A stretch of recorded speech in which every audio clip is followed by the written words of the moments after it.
The monk whose picture is up here by the Buddha image is a monk that Ajahn Fuang's students would call Venerable Uncle, Lung Lung. They call Ajahn Fuang, of course, Tanpa, which means Venerable Father. And they had a lot of respect for Lung Lung. He was not a forest monk. He was a monk in Bangkok.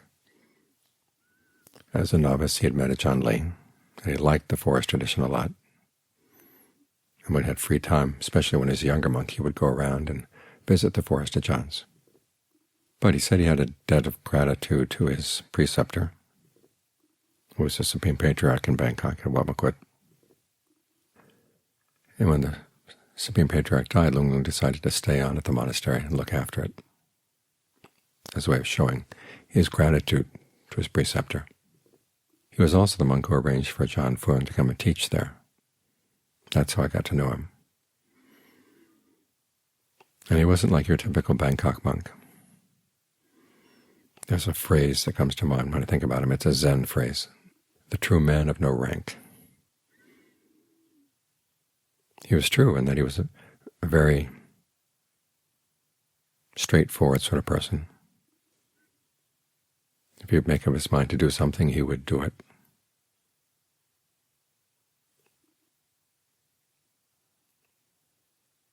And he spoke of things as he saw them. He got into a lot of trouble for this. One of the reasons his rank was lower than it would have been otherwise. He would speak truth to power, and power didn't like it. Yet there were a lot of people who did like it, respected him for it, but they weren't the ones who were handing out ranks.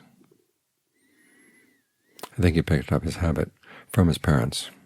Being with Lung Lung was interesting because he was very up-to-date in some things and very pre-modern in others. He would tell me about his childhood. His father had a lot of magic spells, the old spells of what they called kata akum. And one of the principles of these kata, or these spells, is that you had to make a vow. And you had to hold by the vow, and that was how the spell had its power. If you broke the vow, then you couldn't use the spell anymore. The father had a wide range. One of my favorite ones was one he used to entertain the kids. Say they'd be walking from their village to another village at night. There'd be a village fair, say, in another village. They'd be going through the rice fields.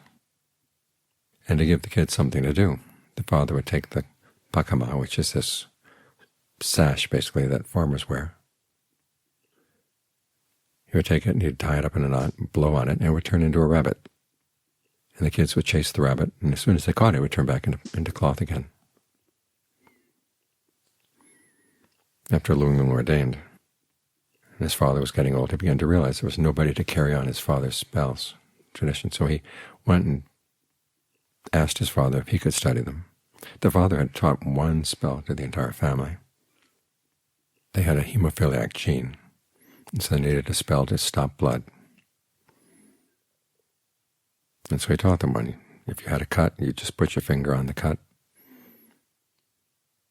say the spell, and the blood would stop. There's one time Lung Lung was in Bangkok. This was much later in his life. He was walking down the street and happened to cross the road, and someone went through a red light and ran into him. And he went flipping over the hood of the car to the other side. The last thing he remembered before he fell unconscious was, that one's not going to last very long. Somebody saying that. He woke up and he was in the hospital, and the nurses were trying to stop the blood, but they couldn't. So I told them, could you please put my finger on the wound? So they did. And he said the spell to himself, and the blood stopped. So when he was a young monk, he asked his father if he could learn other spells. And the father said, okay, you have to take a vow. The term in Thai, satya, means truth. You have to make a true vow, a statement of truth that you will pledge not to do something or to do something. In this case, the pledge the father asked was that Lung Lung not disrobe. Now, he was a young monk at the time, and he didn't feel that he was up to making that vow. So the father, who had a lot of respect for his spell, said, well, in that case, I can't teach them to you. That was a characteristic of the old generations.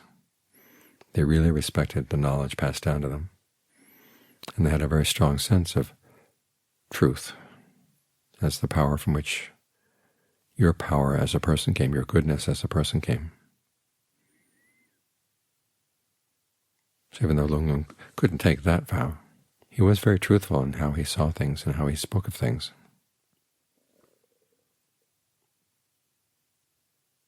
And being a person of no rank, not just that he had a lower rank than all of his friends, he was able to deal with people from all ranks. He would tell me stories of dealing with very poor people, speaking to the princess, speaking to the king.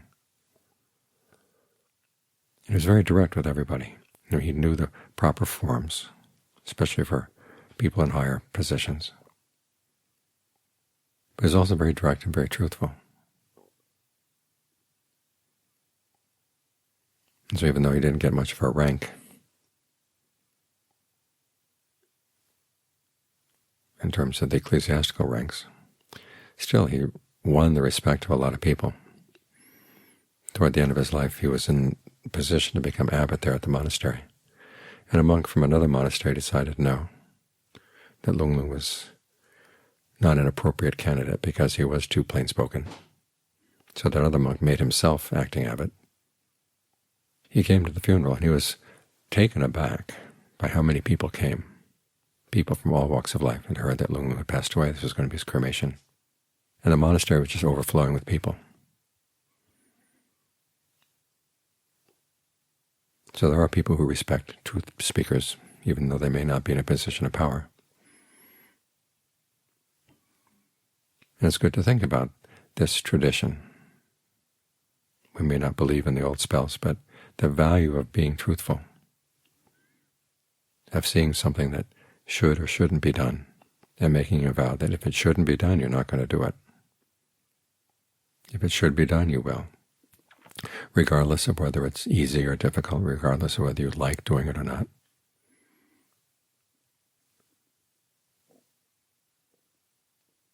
Lung Lung had a very strong sense of duty in this regard. There was a time when he was a young monk, and there's a position in some monasteries, especially the larger monasteries, and especially the cremation monasteries in Bangkok,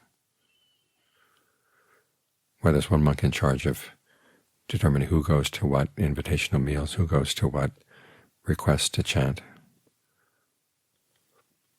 And when he was a younger monk, the monk who had that position really didn't like Lung Lung, again, because he was too plain-spoken. So there was a period when Lung Lung got no invitations at all. He didn't complain. This went on for a couple months. And finally some of his lay students found out about this. They complained to the abbot. The abbot asked the Bhattacharya for his records of who had been invited where. And he found, sure enough, Lung Lung's name didn't appear in any of the invitations. So he did something interesting. He removed that monk from the position and gave it to Lung Lung. And Lung Lung was a very fair person in how he handed out the invitations. As he told me, he wouldn't himself go on an invitation unless the people specifically asked for him to go. And as a result, he kept the position for, well, up until he died, which is rare in Bangkok.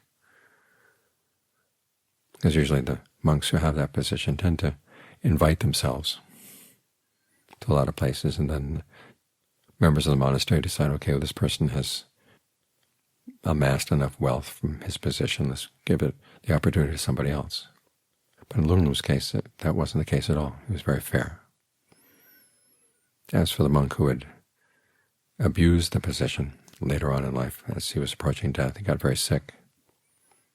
And no one was looking after him. Lung Lung ended up being the monk looking after him, again, out of a sense of duty. And as the old monk told somebody else, here I am, after all these years, nobody's looking after me except the one monk I really hate. He still hated Lung Lung after all those years. But Lung Lung looked after him out of that sense of duty.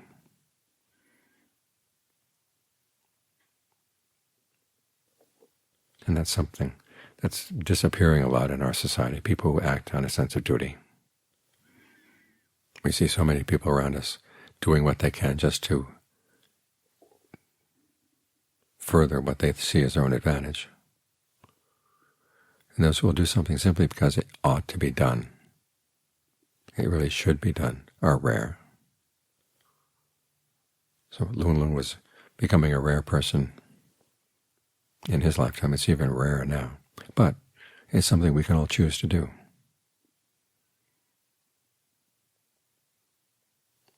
In terms of the Vinaya, we have our duties.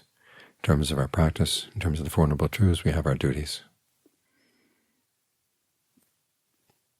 And even the things that we do voluntarily, when you look around and see something should be done and there's nobody doing it, well, you go ahead and do it. That's a trait, that's a good trait to have as a practitioner.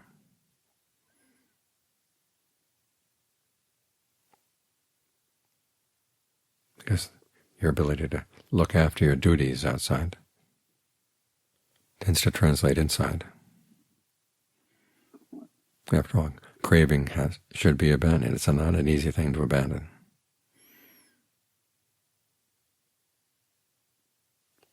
Stress and suffering should be comprehended to the point of dispassion. But what is the stress? It's our clinging, the things we hold on to dearly. Not just things, attitudes, beliefs.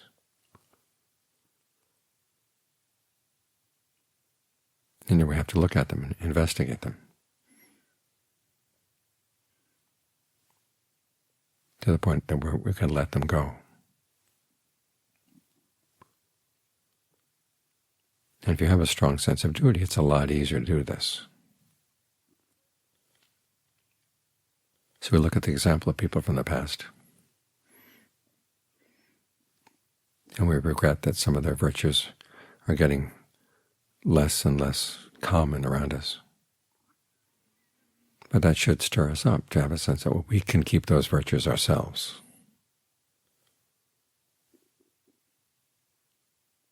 It's a trait of a good person. You see somebody else has a good habit, a good capability, and you realize they're human beings.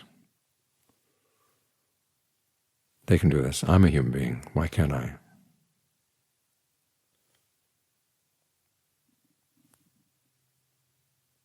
When you can think in that way, your memories of the past bode well for the future.